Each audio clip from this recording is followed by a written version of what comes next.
Capres nomor urut 1 Anies Baswedan mengatakan menang atau kalah dalam kontestasi adalah hal biasa.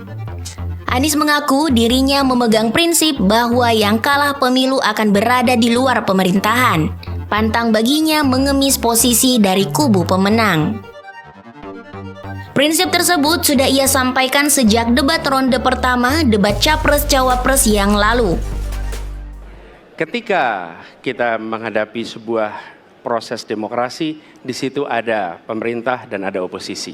Dua-duanya sama terhormat.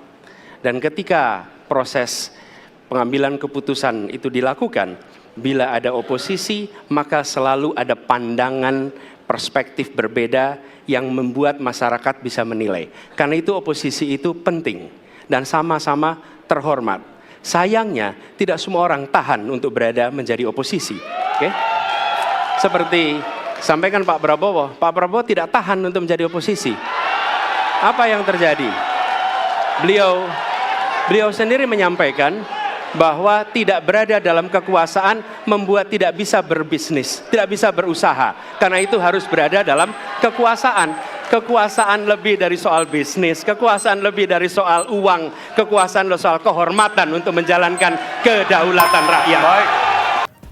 Meski sudah mengatakan berpegang teguh dengan prinsip, Anies mengaku masih berharap ada perubahan.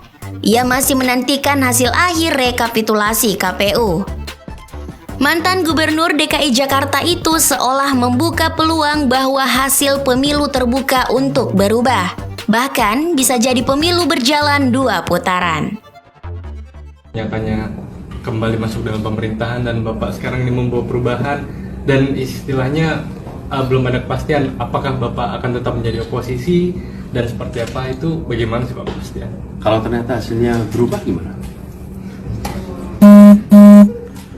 Kalau ternyata ada putaran kedua gimana?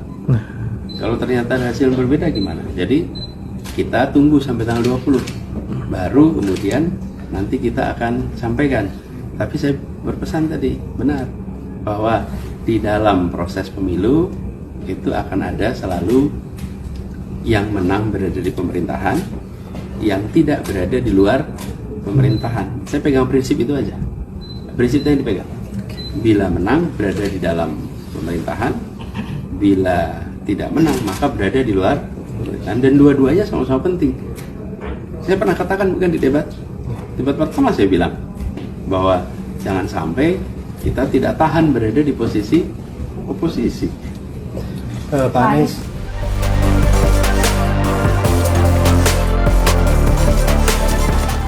Tim Liputan Herald Indonesia.